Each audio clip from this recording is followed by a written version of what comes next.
We're students of Level 3 Term 1 of BUET EEE, and for our EEE 304 Digital Electronics Laboratory course, we have implemented the project of twin lifts with common control. I am Sheikh Shafaat Saud. My student ID is 29. I'm Abdur Rahman, ID 30. And I'm Tanvir Mahmud, my ID is 12. And we have Sadiqur Rahman, ID 33 on the camera. Now, our project was based into two parts. The first part was the Proteus simulation of the project, the software simulation, and next we moved on to the hardware implementation of our project. Now, although our project was for twin lift with common control, and we successfully completed the Proteus simulation of the part of that project, the hardware implementation turned out to be too complex to do on breadboards or PCBs. So we were allowed to carry out the project of a single lift with 4 floors for our hardware implementation, and that is what we implemented in our hardware. So let us move on first to our Proteus simulation, and next we will move on to the breadboard or rather PCB implementation of our project. So here we have the Proteus simulation for our project, the twin lifts. We call this lift 1, and we call this lift 2. These are obviously sub-circuits within which lies their actual construction. And outside these two lifts we have the 6 common control switches, which are the specialty of our project, as you know. The twin lifts are seen to have 4 internal switches each. These are the 4 internal switches of lift 1, and these are the 4 internal switches of lift 2. And the specialty for our project, the 6 common control external switches are here. Now we use these external switches to control the lifts as efficiently as possible. For example, the nearer of the 2 lifts to any call will respond to that particular call. And next, we have also designed the circuit so as to prefer downward motion over upward motion of the lifts. For example, if a call is made from the 2nd floor, while one of the floors is on the 1st floor and the other is on the 3rd floor, the lift which is on the 3rd floor will be preferred because moving down consumes less electrical energy than moving up. And thirdly, we have also preferred lift 1 in case of an equally likely call. Lift 1 will always get priority over lift 2. So let us look at the internal construction of one of our lifts. So our single lifts were mainly composed of 4 parts. This is the input receiving block, what we call the input block. This is the direction determining block. Let me just explain this. This block is used to receive inputs from the switches, the 10 switches that we have, 4 internal and 6 external. This block, the direction determining block, it tells the lift rather whether to move up, down, or remain stationary at a particular floor depending on the inputs. Here we have the counter for our lift, which is essential. It also has the display. This is a BCD display, which we finally use to display the position of the lift at any point. And these are the clearing blocks, special block which is used to clear the inputs once they have been responded to by the lifts, once they have been satisfied. So this is the internal construction of one of our lifts. Exactly the same construction is present within the other lift, the lift 2, second lift. And let us now see one of the external common control switches. Let's go into the child sheet for this. We manually considered all the cases that could arise when the 2 lifts were each at different floors or the same floors. So we considered all these possibilities. We used a decoder to pass on the position of the 2 lifts. Here we have labeled them S1, U1, S2, and U2. They represent the position and the direction of motion of any lift at a particular instant. Now, depending on these lifts and depending whether the call is made from that particular switch, we have devised these circuits to pass a direction to either lift 1 or lift 2. Excuse me. Either lift 1 or lift 2 to respond to the call. A similar construction is present within each of the 6 external common control switches. Let us run this project a few times to verify whether they work. Now the circuit is activated. Let us first call First of all, the two lifts were at the ground floor as we expected. Let us use the internal switch of lift 1 to call lift 1 to the first floor. Lift 1 has indeed arrived on the first floor. Let us next use the internal second floor switch of the lift 2 to call lift 2 to the second floor. Lift 2 has indeed arrived on the second floor as we expected them. Now let us consider the external common control third floor, or rather 3 down switch, what we call. We expect lift 2 to take the call since it is closer to the third floor.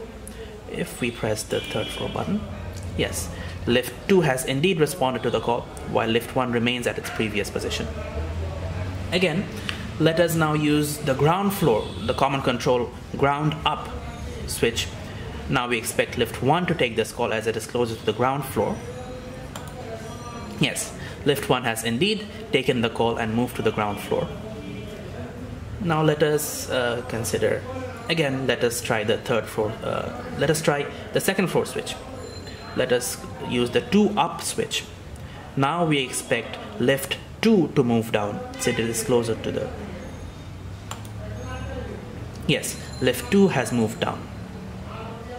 Now let us try some other internal switch combinations.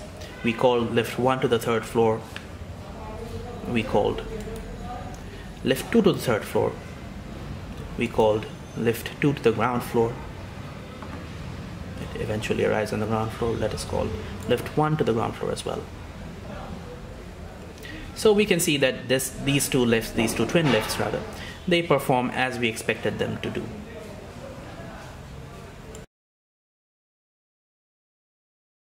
Let us move on to the hardware implementation. Now, as we already said, for the hardware implementation, we created a single lift. So this is a snapshot of the breadboard structure we created to implement our single lift. You can easily see that even for a single lift instead of twin lifts, this structure is quite complicated. When we eventually created a PCB structure, it was found to be considerably simpler than this breadboard structure. We will now move on to the final PCB structure we created to construct our single lift. So this is our counter block, one of the 4 blocks that we implemented in order to create a single lift. There's a 7-segment display here, which will display the position of the lift at any point of time. We have implemented a 2-bit counter here since our floors are 4 in number, 0, 1, 2 and 3. Now we will have to up count, down count, or keep the count stationary, or what we call statue, at any point depending on our inputs received from the switches. So we have a multidirectional counter here. We can, as of right now, it is counting up, as in it is behaving as an up counter. If we change a few settings here, we can convert this into a down counter, as I am doing right now. Here. Now this counter is functioning as a down counter. Previously it was counting from 0 to 3. Now it's been counting from 3 to 0 repeatedly. We also have the statue condition that we implemented. This is the statue where if we connect it to the high terminal, the count will remain stationary at whatever position it was there. Yes, at this moment the count was at 3, therefore it got stationary at 3. So, and this is the clock that we used. The beeping light, the LED, represents the clock that we used to implement this counter. And we also created a PCB block for our counter, but unfortunately for some reason it's not working. So we were forced to make this using breadboards like we did originally. This is our input block, the mechanism we use to receive the inputs from the external and internal switches. We represent the switches using push buttons. These first 4 are the 4 internal switches for each of our floors. The remaining 6 are the external switches. These 6. Now using these JK flip-flops, this central row of JK flip-flops, we will hold the call made by these switches indefinitely until they are cleared using these yellow clearing wires. These will eventually come from another block. So if we press, for example, this push button, the corresponding LED lights up. We are using these LEDs to indicate when a call has been given. And the next one, if we push this, the corresponding LED, the fourth LED lights up. And if we push this one, the last one, the corresponding LED lights up. All the rest will follow the same. And if we can also undo this call, for example, if you want to undo a call, we can just simply press it again and the call will be undone. Sorry. Now the call is undone. And it will also be undone if the reset wires are set from high to low. For example, from low to high, sorry. If we can connect this yellow wire from low to high, the corresponding LED is found to be dark, therefore indicating that the corresponding input has been cleared. This is our up-down block, what we use to determine whether the lift will go up or down. This is the input receiving block, which we covered before. These three LEDs represent the statue, the up and the down conditions respectively. For example, right now the lift is positioned at the second floor, so the statue input is activated. Depending on the inputs given to the lift, the up or down LEDs will activate. These two wires, the black and the gray wires, they represent the position of this lift. As I already said, the lift is currently set on the second floor.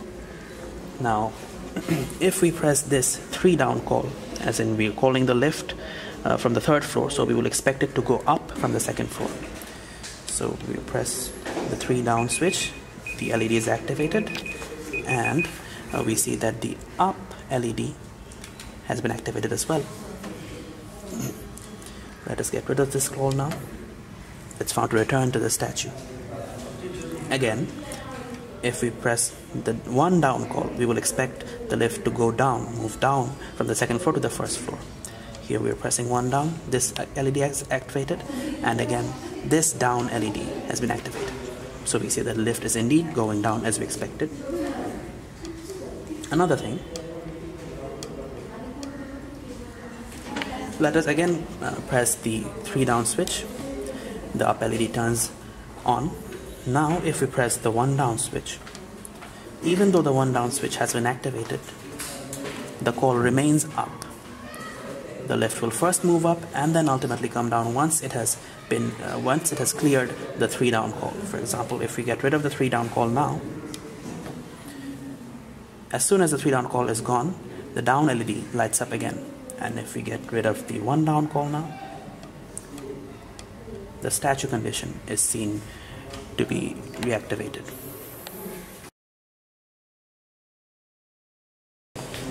So here we have the completed setup of our lift, single lift.